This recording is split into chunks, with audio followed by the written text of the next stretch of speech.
Hi Pisces, welcome to your May 2020 reading. Thanks for joining us. My name is Michelle. My name's Richard. Let's get started with your reading. From the Oracle of the Mermaids, we have the card of Water Flight. The feeling around this is one of lifting a heavy burden. Burdens being cast away and this weightless kind of feeling. There's a feeling around you, Pisces, of perhaps feeling for a time disconnected from that more emotional part of yourself. That more empathic, more feminine kind of energy. And perhaps you've been spending too much time in your head, thinking too much. So we'll see where that goes. But Richard has pulled a card from the Mausolea Oracle, and it's the card of the Thinker. The Thinker reminds us that there is no situation that we can't learn from. So we'll see where that one goes as well. Either side can resonate, of course. Yeah, on the card it talks about knowledge, instruction and reinvention. Let's take a look at the bottom of the deck for you, Pisces. We've got the Magician.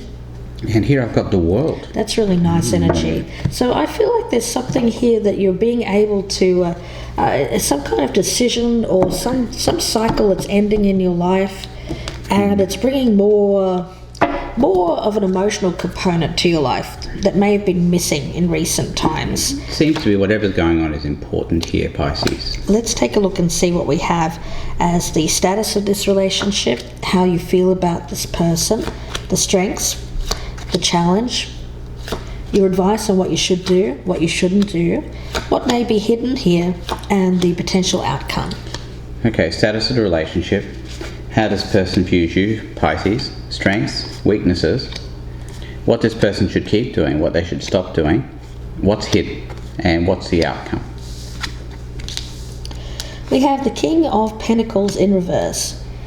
Okay, you know, the way that I feel this, it's kind of weird because normally I don't see it this way, but what immediately came into my mind was someone here who has put a lot of concern over finances. And somehow that's been lifted. Now it could actually be that there may have been some kind of loss, you know, actual physical loss of money or material possessions leading to that sense of weightlessness. Or it could be just a focus, you know, thinking. So someone here who thinks a lot about material goods, making money, all that kind of thing, but that has become less important. Okay, so let's look at the status of the relationship over here. We have the Seven of Wands. It's a very defensive kind of energy. I get the energy of somebody who has their hands up and say, wait, I need to think about this. We've got the Queen of Wands in the reverse.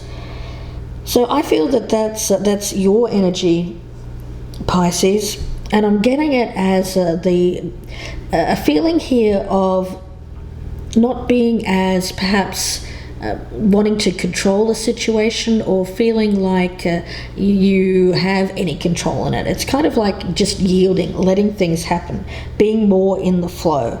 I'm seeing this water energy, and we have Pentacles and Wands energy, which is not really conducive to water. What happens with Pentacles? Well, they sink.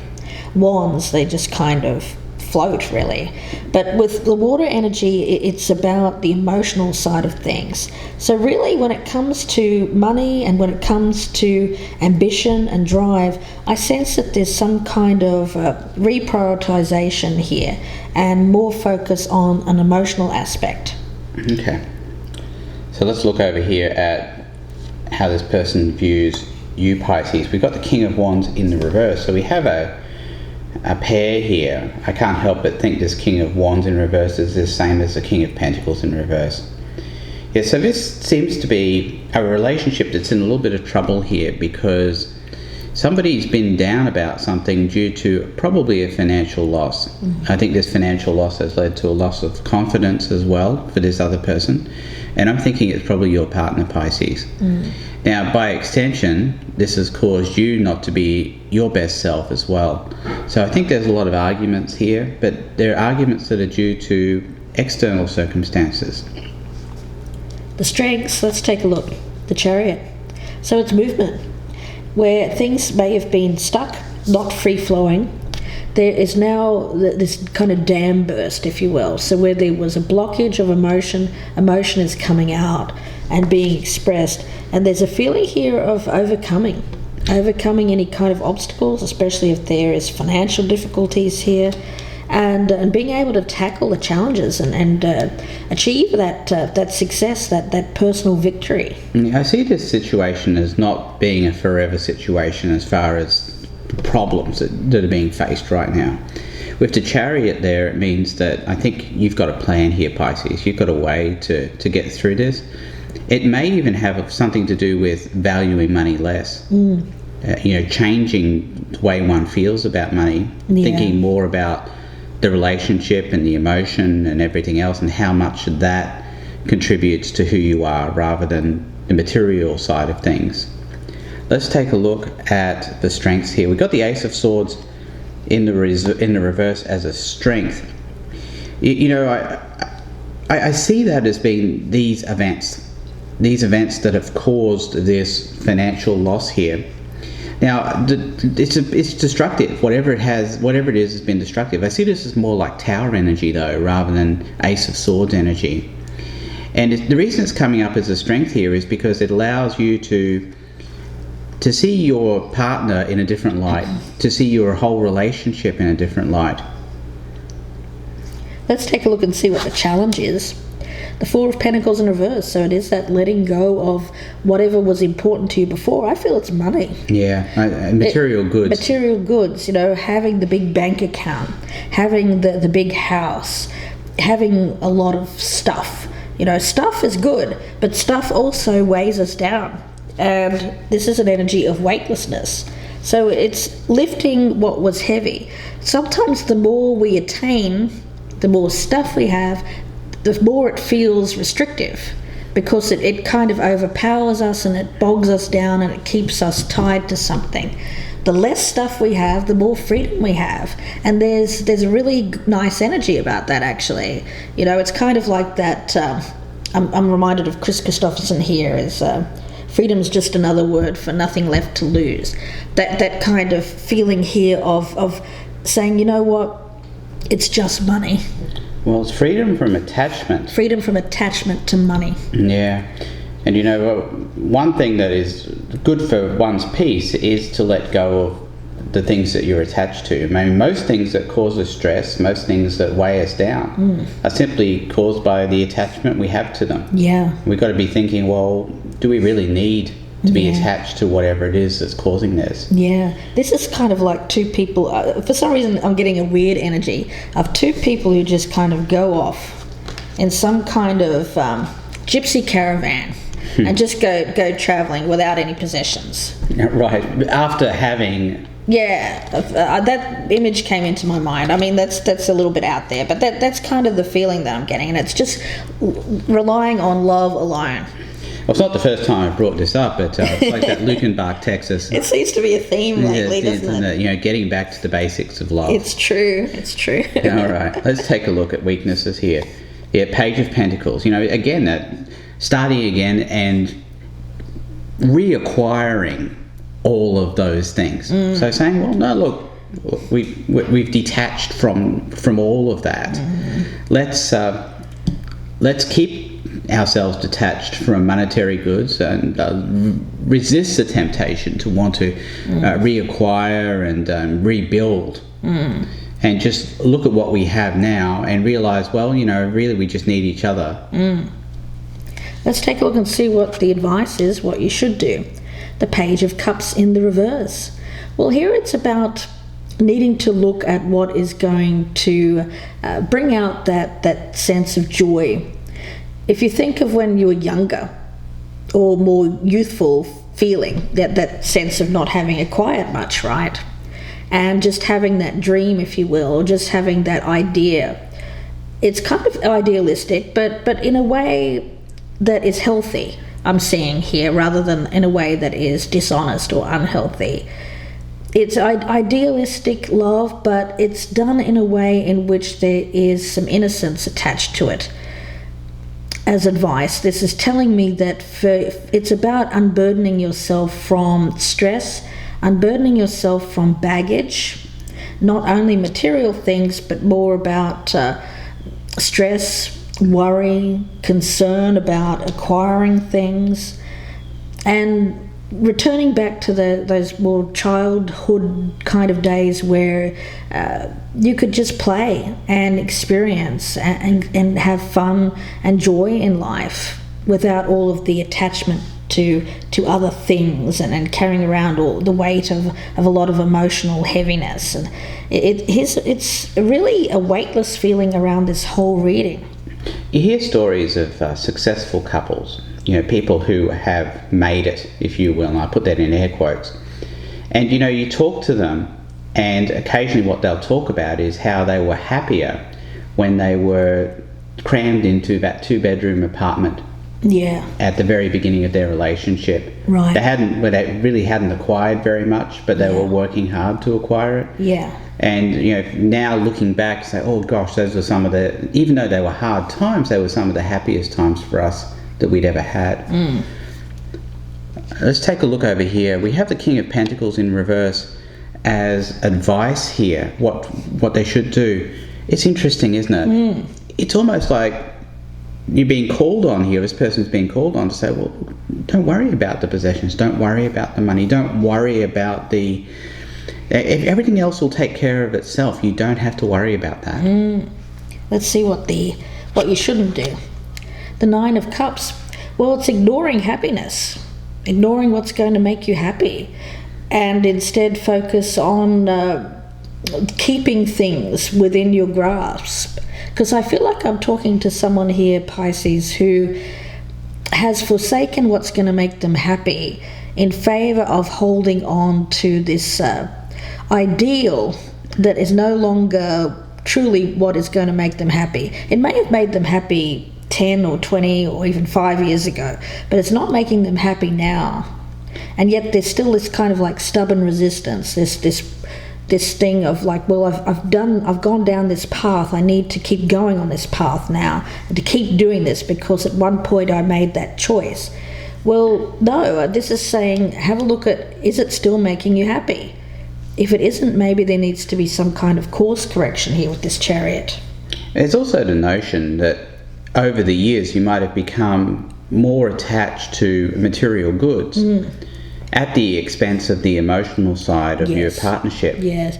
Is the money making you happy? Is it really making you happy? That's what I'm getting from that. Yeah. All right, so looking over here, we have the 10 of Swords in reverse as what this person shouldn't do. Yeah, it's about feeling like one has been betrayed because there's been a monetary or financial loss. And it's somebody's fault. I get a lot of blame around this card. But the thing is, I get the sense here that this is actually going to be a good thing for this partnership, and that it really wasn't the money that really should have been defining this partnership in the first place. What may be hidden here? We have the Hermit. So Pisces, I feel that the other person that you're dealing with is someone who is spending a lot of time.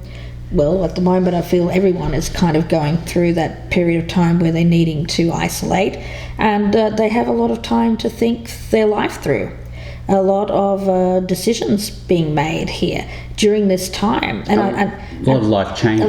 Life changes because, the thing is, one thing that this world event has taught a lot of us is that maybe we need to reflect on the choices we've made and the courses that we're on, and maybe we need to divert a little. Maybe our focus needs to divert, and I feel that's what's happening with this other person, Pisces. Yeah, what's important, I think that's really the key here. Yeah, it's truly important in life. Yeah, sometimes we don't think about that. Sometimes we just get caught up in, well, for example, the acquisition of material goods. He who has the most toys wins, that kind of mentality. And then it takes an event like this to make people turn around and say, well, no, what do I really truly value?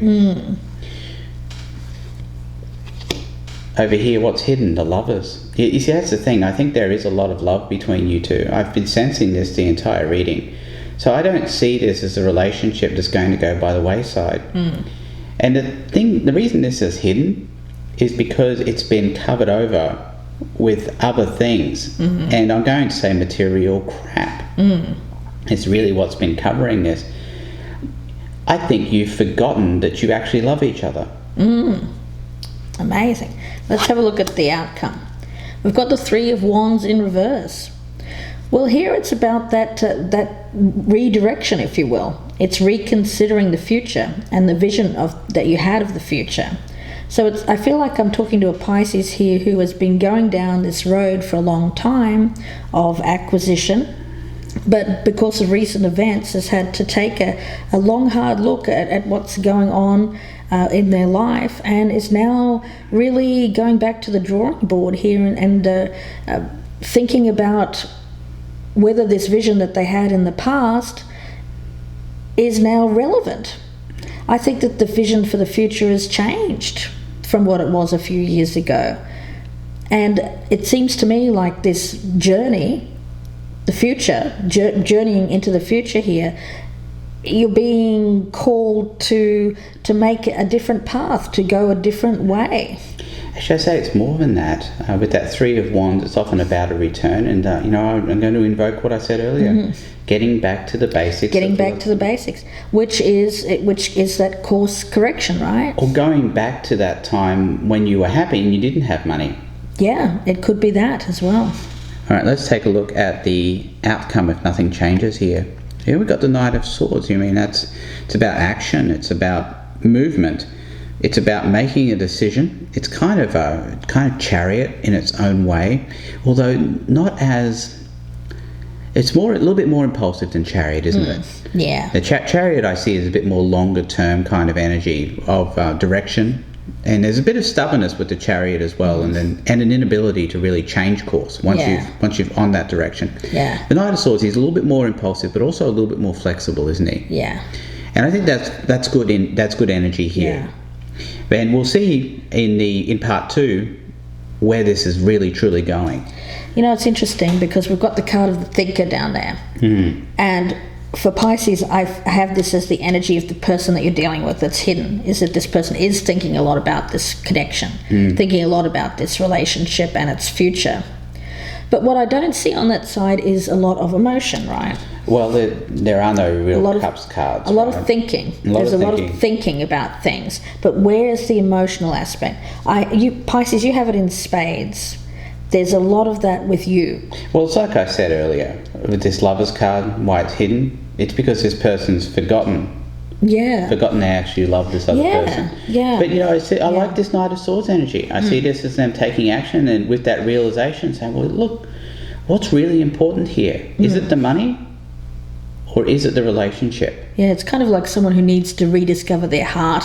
Right. Yes. Right, yeah. So we'll see where this goes, Pisces, in the extended. I hope that you join us there. The link is below in the descriptions box, and that will be on the Vimeo channel.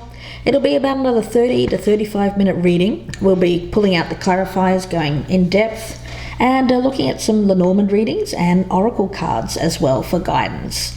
So please do join us there. If you'd prefer a personal reading, you can email me. My email is gypsyinsights@gmail.com, and that email is also in the box below. If this one doesn't resonate, guys, it's a general reading. It can be vice versa, or you could be cross-watching for a Pisces.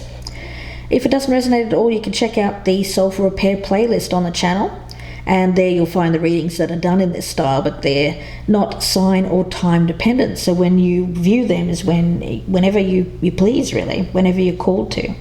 Please like, share, and if you're a newcomer, I'd love to have you as a subscriber, and don't forget to click that notification bell. Wishing you the best with this, Pisces. We'll see you in part 2, or we'll speak to you again very soon. Thanks, Pisces. Goodbye and good luck.